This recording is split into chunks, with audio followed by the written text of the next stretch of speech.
I care not what puppet is placed upon the throne of England to rule the empire on which the sun never sets. The man who controls Britain's money supply controls the British Empire, and I control the British money supply.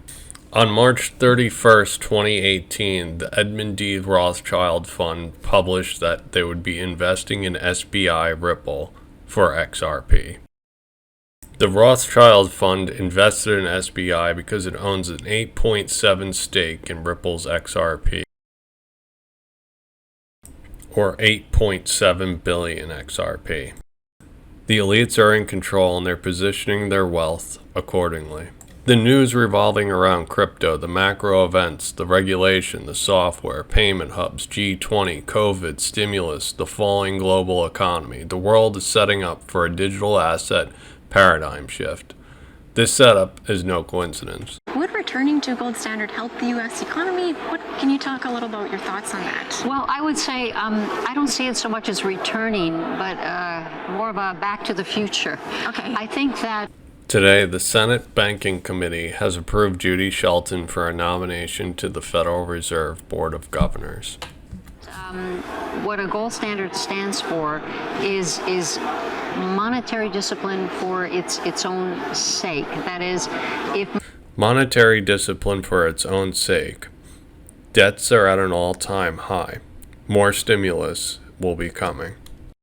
money is supposed to be a unit of account and a reliable measure and a dependable store of value, it really shouldn't be subject to who's the chairman of the Federal Reserve. And Remember, President Trump is the one pushing for Judy Shelton to get in. I think that money needs to be stable and provide the foundation for productive economic growth. Bringing back the gold standard would be very hard to do, but boy, would it be wonderful. We'd have a standard on which to base our money. I like the idea of a gold standard. I mean, it could be used in a very cryptocurrency way.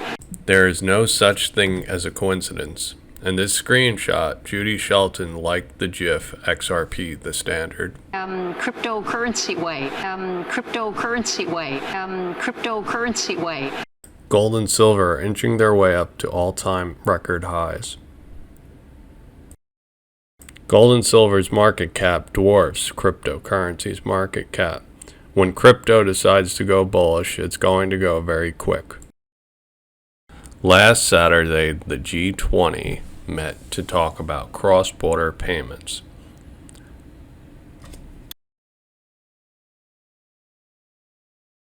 The Office of the Comptroller issued an interpretive letter. This letter discussed virtual currencies and is now allowing national banks to have custody of crypto assets. Things like this are happening because they're supposed to happen. This is not by chance. U.S. regulators, I think, are being more vocal. And frankly, we could also talk on a global basis. There's certainly other governments and regulatory dynamics going on in other countries. Here in the U.S., though, I would highlight, the interim lead of the OCC is a guy Brian Brooks, who used to be the general counsel at Coinbase, and a very, very impressive resume prior to that. And his role now at the OCC, I think you are seeing the opportunity to take a more aggressive role in advancing fintech companies. You saw at least some careful but support from the CFTC that came out recently around crypto futures.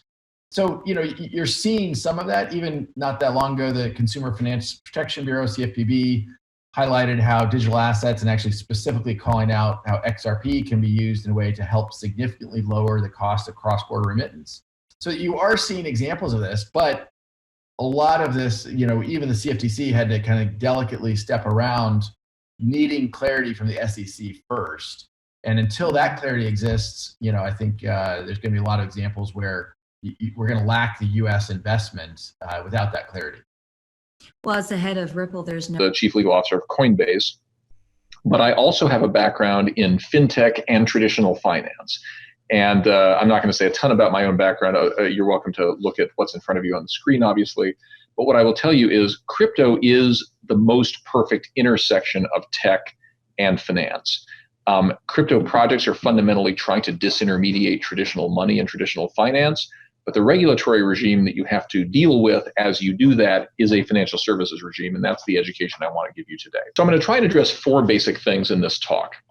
The first is I want to orient you to the background that governs crypto generally. And as you'll see, there are a number of different agencies and a number of different legal regimes that you need to be familiar with as you launch your projects.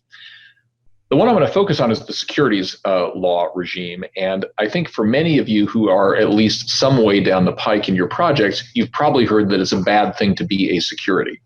I want to disabuse you of that notion a little bit and to make clear that being a security doesn't mean that you're illegal, but it does mean that you have to comply with a set of disclosure rules and other things that you need to be ready for if you go in that direction.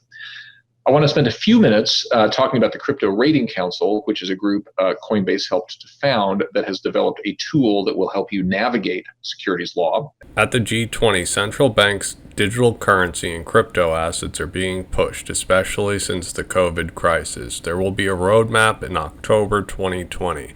That means that it is possible that the G20 has guided their nations to get their ducks in a row, so to speak, about regulation. Now we are seeing regulation. To Hester Peirce, SEC commissioner, as you know, and who's spearheading the 3-year moratorium, on projects. Do you think that that could be helpful? I think Hester has certainly been a leader in thinking through the potential negative unintended consequences of the SEC's actions. And so I think that has been great. I have certainly looked at her kind of sandbox strategy. I don't know if that's the answer. I think that it's unlikely to hurt relative to where we are today. I would like to imagine that we could be more forward-leaning and provide some clarity. But I think that would be a positive step. I also think I don't speculate that much on what happens in Washington, but with the recent news about Jay Clayton, potentially the current chair of the SEC, he was rumored to be taking the U.S. District Attorney for the Southern District of New York. I think that may change the balance of the dynamics at the top of the SEC anyway. The nomination hearing on July 21st, 2020 for Banking, Housing, and Urban Affairs interviewed the Honorable Hester Peirce. She had this to say about regulation. Both Commissioner Peirce and Mrs. Crenshaw on cryptocurrencies. I know the SEC has taken a position that direct regulation of Bitcoin is not within its purview. However, the SEC has chosen to regulate certain cryptocurrency-related digital assets. For example, last week, former lobbyist and convicted felon Jack Abramoff pleaded guilty to misleading investors with a new cryptocurrency. So my question to both of you is, what are your concerns about potential fraud with cryptocurrencies? And where do you think the SEC's role is when it comes to addressing that fraud? And Commissioner Peirce, let me start with you. Thank you, Senator. I do think that we've seen a lot of fraud with a crypto label on it. Now, some of it is just run-of-the-mill fraud where someone has no intention to create a crypto project. They just have an intention to steal people's money. And often those are cast in a way that fits clearly within our mandate because it's an offering. They're essentially raising money for what they say is a common enterprise, and they're making this representation. So it's clearly within our mandate. I think one thing that we could do to improve the landscape is to set out clear guardrails and clear guidance about when something is a securities offering, or as I've suggested, create some kind of a safe harbor that allows these initial coin offerings to happen, but allows them to happen with certain disclosures attendant, and certain people would have to identify themselves. And I think that would be a good way of separating the wheat from the chaff. So I think enforcement is important, but it's also important for us to put out clearer guidance. Ripple partner Standard Chartered is building a new secure crypto custody solution. Hints of PolySign are coming to the surface. The FCA in the United Kingdom, the FCA regulates financial firms, providing services to customers and maintains the integrity of the financial markets. Around the globe, countries will update their current regulation. Nations will have intranets of value, where various blockchains will work together and be interoperable with each other. Today we found out that China will be working with various public blockchains like Tezos, Neo, Iris, Nervus, EOS, and Ethereum. And as value leaves these intranets, They will have to go through the Internet of Value. Trump administration establishes a $75 million quantum computing center. These quantum computing centers are because of China. We are in a Cold War with China. We are in a Cold War with the rest of the world. We are in a technological Cold War.